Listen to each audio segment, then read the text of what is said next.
Continuamos en Una Voz del Cielo, estamos hablando del bautismo y la fórmula bíblica para bautizar es por inmersión. Las razones son las siguientes: la palabra griega traducida como bautizar es baptizo con Z, que significa sumergir o hundir. Juan el Bautista bautizó por inmersión en el Jordán, donde había muchas aguas, ahí bautizaba, y cuando bautizó a Jesús dice que subieron del agua. O sea que bajó y subió. El significado del bautismo es morir al pecado y resucitar a una vida nueva. Jesucristo no necesitaba eso, pero se identificó con el bautismo de Juan el Bautista para indicar que era lo que debía hacer la gente también, obedeciendo el mandato de Dios para ellos. Entonces Juan el Bautista bautizó por inmersión en el Jordán, y el mismo símbolo exige que el bautismo sea por inmersión. Al entrar en el agua morimos al pecado y al salir resucitamos para Dios. El testimonio histórico nos muestra que en la Iglesia Apostólica el bautismo fue por inmersión. Y aunque la salvación no es por el bautismo, sino por la fe en Cristo, sí es una expresión fundamental de la obediencia que acompaña a una fe genuina y testimonio que sella el compromiso con Dios. Muchos han sido bautizados siendo niños debido a la tradición religiosa, pero al convertirse preguntan qué deben hacer. Vemos la enseñanza bíblica al respecto, que en Hechos 2:38 dice: Pedro, arrepiéntase primero, y para arrepentirse tiene que ser una persona grande, y bautícese cada uno de vosotros en el nombre de Jesucristo, y recibiréis el don del Espíritu Santo. Eso está en Hechos 2:38. En Marcos 16:16 dice: el que creyere primero, tiene que ser grande para creer, y fuere bautizado, será salvo, mas el que no creyere será condenado. En Hechos 8:36, yendo por el camino, dice que Felipe y un etíope, que Felipe le predicó el Evangelio, dice: llegando a cierta agua, dijo el etíope: aquí hay agua, ¿qué impide que yo sea bautizado? Y Felipe le dice: si crees de todo corazón en Jesús, bien puedes. Y respondiendo, el etíope le dijo: creo que Jesucristo es el Hijo de Dios. Y entonces Felipe lo bautizó. Entonces vemos que el bautismo es importante. A la luz de lo visto, ¿qué opina usted del bautismo para niños? El bautismo para niños, bebés, no es bíblico. No hay un solo caso de bautismo de bebé en la palabra de Dios. Simplemente el mismo Jesucristo fue presentado al templo, y por eso nosotros hacemos la presentación de los niños a Jesús, los entregamos a Él para que después, cuando crean, entonces reciban a Jesús en su corazón. Y ponemos personas, y los mismos padres tienen la responsabilidad de enseñarle la palabra de Dios y de enseñarle cómo tienen que ser para ser salvos, para que apenas puedan entender, 6 años o 7 años o cuando sea, puedan decir: yo quiero recibir a Jesús, y puedan tener la determinación de recibirlo.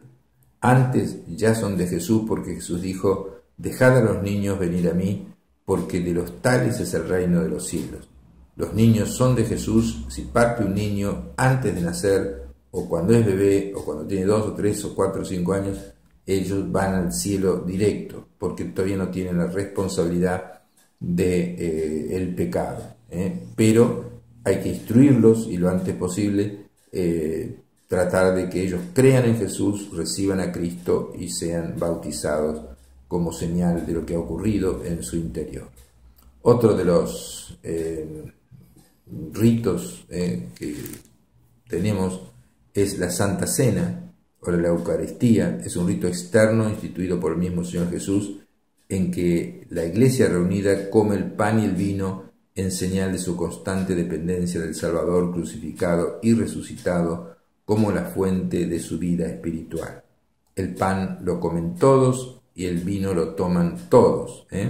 Entonces eso es algo que Jesús dijo en Mateo 26, mientras comían, tomó Jesús el pan y bendijo y lo partió y dio a sus discípulos y dijo: tomad, comed, esto es mi cuerpo.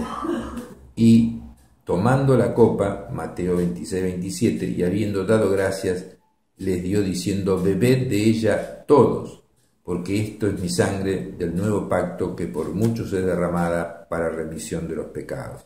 Entonces todos los creyentes tienen que tomar el vino y tomar la copa, tomar el pan, comer el pan y tomar la copa. Eso es lo que dice la palabra de Dios, y no solamente que el ministro religioso tome el vino y que dé, digamos, pan a los creyentes. Eso no es bíblico, es algo para meditar y algo para cambiar si en su iglesia se hace eso. Acá dice la palabra de Dios que todos tomaron del vino y todos tomaron del pan. Así hacemos en las iglesias evangélicas. Entonces, debemos tomar la comunión, la Santa Cena, limpios de pecado. Si Jesús entró en tu vida, Dios te ha limpiado de pecado. Dice: porque el que come y bebe indignamente sin discernir el cuerpo del Señor, juicio y come y bebe para sí. Así que es algo sagrado, es algo tremendo.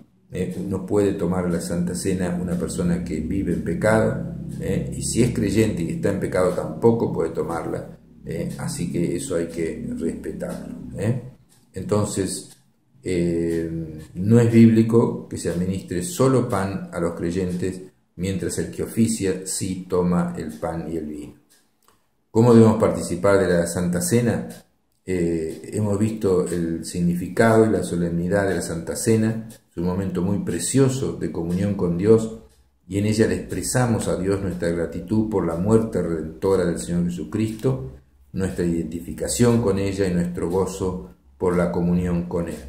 Pero también nos apropiamos por la fe del poder de la vida resucitada de Cristo al comer de su carne, es decir, por la fe recibimos una vez más la vida de Cristo resucitado, con todo lo que Él logró por nosotros en el Calvario. Entonces, esto es algo muy importante, y también podemos, digamos así, recordarlo. Es tan importante también, hay otros, digamos así, ordenanzas de la Iglesia en la cual la Iglesia practica. Uno es el matrimonio. Dice la palabra de Dios: honrosos sean todos el matrimonio y el lecho sin mancilla, o sea, sin pecado, pero a los fornicarios y a los adúlteros los juzgará Dios. 1 Corintios 7:10 dice: pero a los que están unidos en matrimonio, mando no yo, sino el Señor, que la mujer no se separe del marido. Dios aborrece el divorcio. Hay casos y casos, que así hay que analizarlos separadamente, pero Dios instituyó también el matrimonio. También instituyó la unción por los enfermos. En Santiago 5:14 dice: ¿está algún enfermo entre vosotros? Llame a los ancianos de la iglesia para que vengan y oren por él y lo unjan con aceite en el nombre del Señor. Y una oración ofrecida con fe sanará al enfermo, y el Señor hará que se recupere, y si ha cometido pecados le serán perdonados. Esa es otra de las ordenanzas de la iglesia o sacramentos que se practica en la iglesia evangélica: la unción por los enfermos, no para despacharlos para que se mueran o antes de morirse, sino para que sean sanos. Usted puede tener 20 años, 30 años y recibir la unción de los enfermos para que sea sano, y Dios ha prometido por esta ceremonia que si llama a los ancianos de la iglesia y oran por usted, se va a sanar. Eso es algo que practicamos en la Iglesia de Cristo Rey aquí en Miramar, y Dios sana a los enfermos. También está la presentación de niños. Eso es algo que está también dentro de, digamos, los sacramentos. Dice Lucas 2:21, cumplidos los 8 días para circuncidar al niño, hablando de Jesús, le pusieron por nombre Jesús, el cual había sido puesto por el ángel antes que fuese concebido.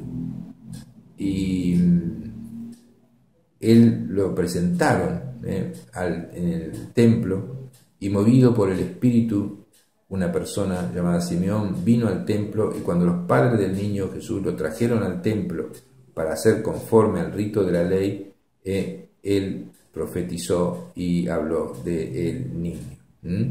Entonces, la presentación de niños es otro de los ritos que hacemos en la iglesia evangélica. Jesús fue presentado en el templo y él fue, digamos así, llevado por sus padres. También está la ordenación al ministerio, que es el último de todos los, digamos, sacramentos, por así decirlo. Dice la palabra de Dios que había entonces en la iglesia que estaba en Antioquía profetas y maestros, y allí el Espíritu Santo dijo: apártenme a Bernabé y a Saulo para la obra a la que los he llamado. Y entonces, habiendo orado y ayunado, les impusieron las manos y los despidieron. Los ordenaron como misioneros. Entonces ellos, enviados por el Espíritu Santo, fueron y constituyeron ancianos en cada iglesia. Ellos a su vez impusieron las manos, habiendo orado con ayunos, los encomendaron al Señor a quien habían creído.